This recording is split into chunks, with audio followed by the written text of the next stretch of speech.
Excellente année à vous tous, année 2019 qui commence. Donc moi, il y a quelque chose que j'aimerais en fait vous parler, ce sont les bonnes résolutions. Les bonnes résolutions de l'année, les traditionnelles bonnes résolutions que l'on prend tous en début d'année, hein, tout comme on fait le ménage de printemps. Voilà, il y a des dates dans l'année comme ça, ben c'est comme ça, c'est maintenant, voilà. Et là, on décide de prendre les bonnes résolutions.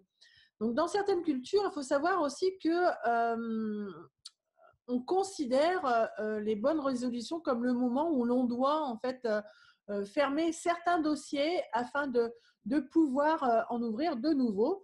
Donc, par exemple, les Chinois, au moment du nouvel an, ils doivent régler leurs dettes, ils doivent faire la paix avec leurs ennemis et enfin contracter de nouveaux engagements pour l'année suivante. Hein. Ça leur permet en fait sans doute de partir d'un pied plus léger vers la nouvelle route de la nouvelle année. Alors, quelles sont les bonnes résolutions à prendre? Ben, on a tous et chacun les nôtres. Euh, je vais vous en parler de quelques-unes et aussi savoir un petit peu comment on peut les tenir sur le long terme. Alors déjà, il y a une chose qui est importante, c'est on commence par soi. Euh, Commencer par soi, ça veut dire prendre soin de soi. Si on prend soin de nous-mêmes, si on ne prend pas soin de nous-mêmes, pardon, c'est qui le fera à notre place. Donc déjà, c'est commencer par soi. Donc la première chose à faire, c'est de se persuader qu'on mérite le meilleur pour soi, c'est-à-dire un corps en bonne santé, un cadre de vie agréable, un moral d'acier et la confiance en soi.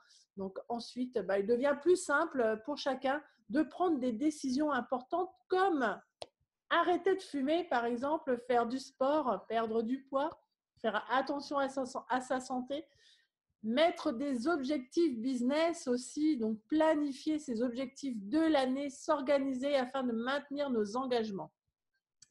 Pas toujours facile à tenir sur le long terme.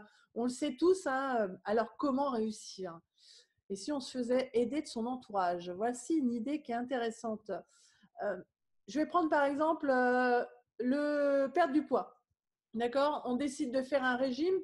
Vous décidez de faire le C9, c'est le programme qu'on propose ici, hein, faire le C9.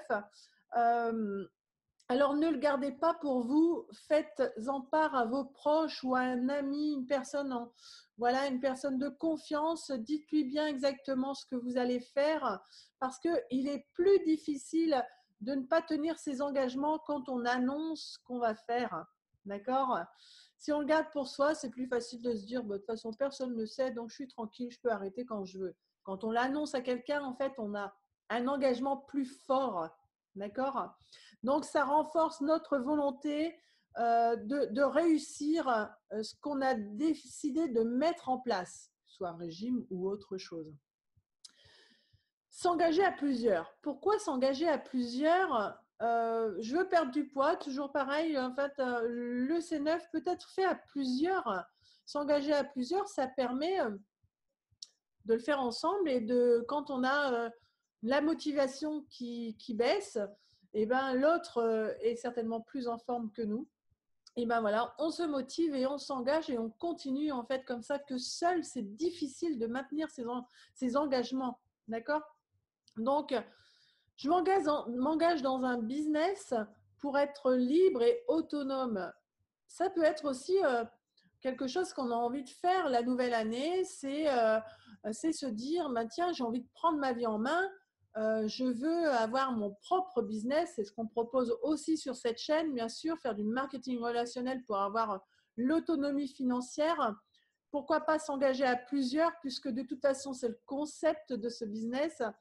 Donc, le faire à plusieurs, c'est je vous propose ce concept, on s'engage tous à aller vers la liberté financière. Ça aussi, c'est un bel engagement et c'est quelque chose qui va durer sur le long terme. Je décide d'arrêter de fumer. Ça, c'est aussi l'engagement du début d'année. Voilà, les bonnes résolutions du début d'année, j'arrête de fumer. Seul, c'est difficile. Donc, proposer à des amis de le faire ensemble.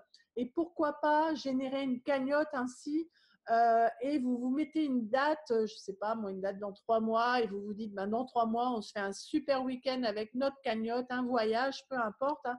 Si vous êtes des gros fumeurs, ça sera peut-être un voyage, un beau voyage.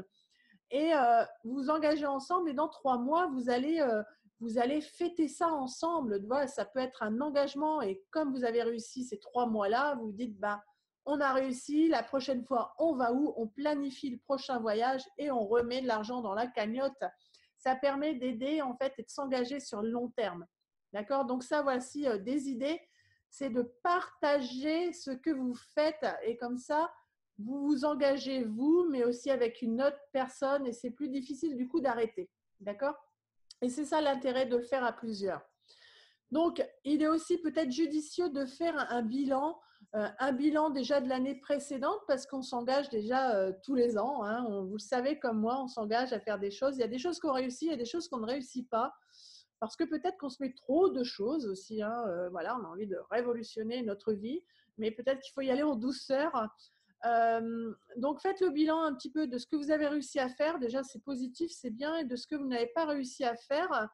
Et dites-vous, ben, tiens, qu'est-ce qu'il faudrait que je mette en place pour y arriver? Donc, peut-être partager, ou peut-être aussi ben, l'écrire et se donner des dates pour se dire, ben, tiens, je fais mon bilan dans un mois, dans une semaine, peu importe, dans 9 jours, bilan c'est 9. Euh, et, euh, et voilà, ça permet de se dire, bah, tiens, j'en suis où? Parce qu'on a vite fait d'oublier, en fait, hein, l'engagement, les bonnes résolutions qu'on avait mis en début d'année. Donc, faites le bilan, planifiez les choses, écrivez les choses, et puis bah, refaites un bilan, et puis partagez ce que vous voulez faire.